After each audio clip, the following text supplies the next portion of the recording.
तो देखिए आज से हजारों साल पहले का टाइम था और उस टाइम पे करेंसी जो थी वो नहीं होती थी। उस टाइम पे लोग बार्टर सिस्टम करते थे, मतलब कि किसी के पास अगर टमाटर है, उसको चावल की जरूरत है, तो उसने जिसके पास चावल है उसको टमाटर देके चावल ले लिया। इसी तरीके से अपनी जरूरत के हिसाब से लोग गुड्स और सर्विसेज एक्सचेंज करते थे उस टाइम पे। तो अब होता क्या है कि ये जो तरीका ये लोग यूज कर रहे थे बार्टर सिस्टम वाला, इसमें छोटे अमाउंट पे लेन देन करना तो ठीक था, लेकिन जब बड़े अमाउंट में डील करना होता था तो दिक्कत आती है। जो टमाटर है, चावल है, ये सारी चीजें हैं, तो ये कुछ टाइम के बाद खराब हो जाती थी। तो लोगों के पास बड़े और लॉन्ग टर्म के लिए ट्रेड करने में बहुत ज्यादा दिक्कत आती थी। लेकिन इसके कुछ टाइम बाद लोगों ने इसका भी सोल्यूशन निकाला। उन्होंने ऐसी चीज में डील करना चालू किया जो खराब ना हो, जैसे valuable metals, gold, silver, copper, इसमें ट्रेड करना स्टार्ट किया। तो इसके बाद होने क्या लगा कि आप इसको संभाल के रख लो और जितना मर्जी टाइम तक के लिए रखो, ये खराब तो होगा नहीं।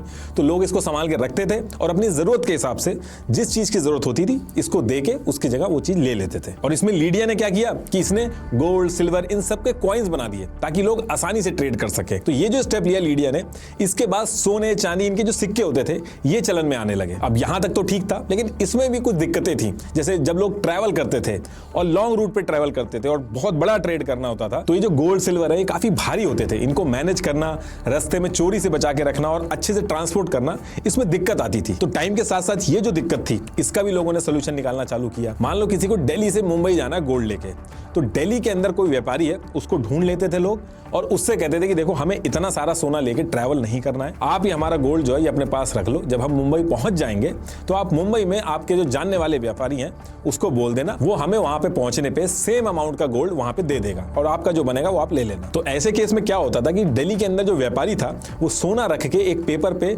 मोहर और साइन करके आपको दे देता था। फिर आप वो पेपर लेके मुंबई पहुंचते थे और मुंबई पहुंचने के बाद वो जो पेपर था जिसपे स्टैंप और साइन लगा के उस व्यापारी ने दिया था, वो आप मुंबई के व्यापारी को दिखाओ और वहां से सोना ले लो। रास्ते की जो गोल्ड की और सिल्वर की चिंता करनी होती थी वो इससे खत्म हो जाती थी। आजकल का जो आपने हवाला का काम सुना होगा वो भी इसी पुराने सिस्टम पे बेस्ड है। और ये जो साइन और स्टैंप लग के पेपर मिलता था गोल्ड के बदले, आगे चल के यही करेंसी बनता है। ये जो आज भी आप नोट पे लिखा हुआ देखते हो कि मैं धारक को इतना रुपए देने का वचन देता हूं, ये यही तो है। अब इसमें आपका एक क्वेश्चन हो सकता है कि आज की डेट में अगर 500 का नोट है तो उसको गोल्ड में तो कन्वर्ट कर नहीं सकते, खरीद सकते हैं जाके जो भी रेट चल रहा होगा, लेकिन वो कन्वर्टेबल तो नहीं है। तो देखिए अभी आगे आपको सारी चीजें समझ में आ जाएंगी कि ऐसा क्यों हुआ। तो देखिए उस पर्टिकुलर टाइम पे इस तरीके से लोग ट्रेड तो कर रहे थे, लेकिन ये जो पूरा सिस्टम था ये अनऑर्गेनाइज था। एक आदमी दूसरे आदमी पे बस ट्रस्ट करके काम कर रहा था, तो बहुत सारे लूप होल थे इसमें। धीरे धीरे इसको ऑर्गेनाइज करने की तरफ ध्यान दिया गया और सबसे पहले ईयर 1154 में चाइना के अंदर एक आदमी था वेनयान लियांग। इसने चाइना की अथॉरिटी के साथ मिलकर एक ऑर्गेनाइज तरीके से इस पूरे सिस्टम को इंप्लीमेंट किया।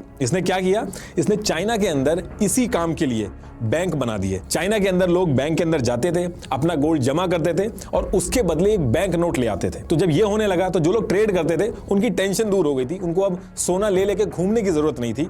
उनको पता था कि उनके पास बैंक का नोट है, जब भी वो चाहेंगे बैंक में जाके सोना अपना ले लेंगे। उनको बस बैंक नोट के अंदर ट्रेड करना होता था। तो देखिए उस टाइम पे इस तरीके का जो ट्रेड था वो स्टार्ट हो गया था। ये वो नोट है जो उस टाइम पे यूज होता था। अब इसके बाद 13वीं सेंचुरी के करीब यूरोप से मार्को पोलो चाइना पहुंचते हैं और वहां पे ये जो पूरा सिस्टम चल रहा था नोट वाला, इसको देख के काफी इंप्रेस होते हैं, वापस यूरोप में आते हैं और यूरोप के अंदर भी यही पेपर वाला सिस्टम इंप्लीमेंट कर देते हैं। अब पूरे यूरोप के अंदर भी लोग पेपर, जिसको करेंसी बोला गया, इसमें ट्रेड करने लगे। धीरे धीरे बाकी जगह भी पेपर करेंसी का यूज होने लगा। लोग अपना गोल्ड, सिल्वर ये सारा बैंक में रख के टेंशन फ्री होके पेपर करेंसी के थ्रू ट्रेड कर रहे थे। और यूरोप जो था, यूरोप के अंदर इन्होंने अपनी करेंसी को नाम दिया था पाउंड स्टर्लिंग। इसमें हर चीज प्री डिफाइन कर दी गई थी कि एक स्टर्लिंग है तो उसके बदले में कितना गोल्ड मिलेगा। जैसे उस टाइम की बात करूं तो मैं एक स्टर्लिंग में करीब 7.3 ग्राम गोल्ड मिल रहा था। मतलब कि अगर आपकी जेब में 150 पाउंड स्टर्लिंग है तो करीब 1 केजी से ज्यादा सोना लेके आप घूम रहे हो अपनी जेब में, वो भी बिल्कुल टेंशन फ्री। ये ईयर वाइज पूरा चार्ट है कि स्टर्लिंग किस ईयर में कितना गोल्ड और सिल्वर देता था। तो इसी तरीके से बाकी जो कंट्रीज थी उन्होंने भी अपना सिस्टम अपने देश के अंदर बना रखा था। अब देश के अंदर तो ट्रेड हो रहा था, लेकिन जो कंट्रीज थी वो आपस में ट्रेड नहीं कर रही थी। तो इस चीज को इंटरनेशनली भी लाया गया।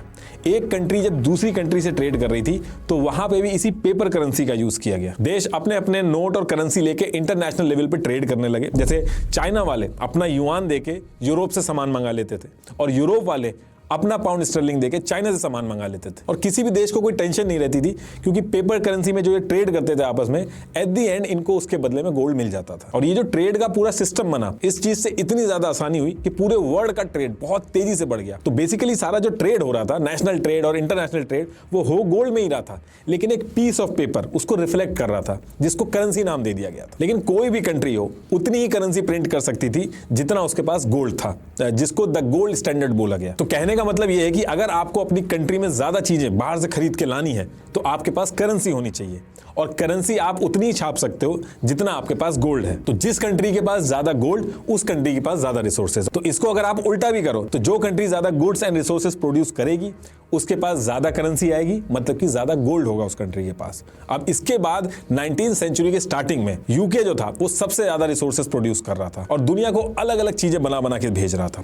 उसके पास ज्यादा करेंसी यानी कि ज्यादा गोल्ड इकट्ठा हो गया था। यूके के जो गोल्ड के भंडार थे वो बहुत बढ़ने लगे थे और यूके की जो करेंसी थी स्टर्लिंग, वो बाकी कंट्रीज के कंपैरेटिवली ज्यादा बड़ी बनने लगी थी और पूरे वर्ल्ड में सबसे ज्यादा पाउंड स्टर्लिंग घूमने लगा था। लोग इसमें सबसे ज्यादा ट्रेड करने लगे थे। जैसे आज की डेट में यूएस डॉलर है, उस टाइम पे पाउंड स्टर्लिंग इतना चलता था। पूरी दुनिया के देश जितना मिलकर ट्रेड करते थे उसमें से 60% ट्रेड जो था वो पाउंड स्टर्लिंग में होता था। और कुछ कंट्रीज ने तो गोल्ड को संभाल के रखने की बजाय पाउंड स्टर्लिंग जो था वो संभाल के रखने लगे, क्योंकि गोल्ड के कंपैरेटिवली जो पेपर करेंसी थी उसको संभाल के रखना, उसका रिजर्व बनाना, उसमें ज्यादा आसानी होती थी। और इसके बाद ईयर स्टार्ट होता है 1913। ये वो टाइम था जब सारे समीकरण चेंज होने लगते हैं।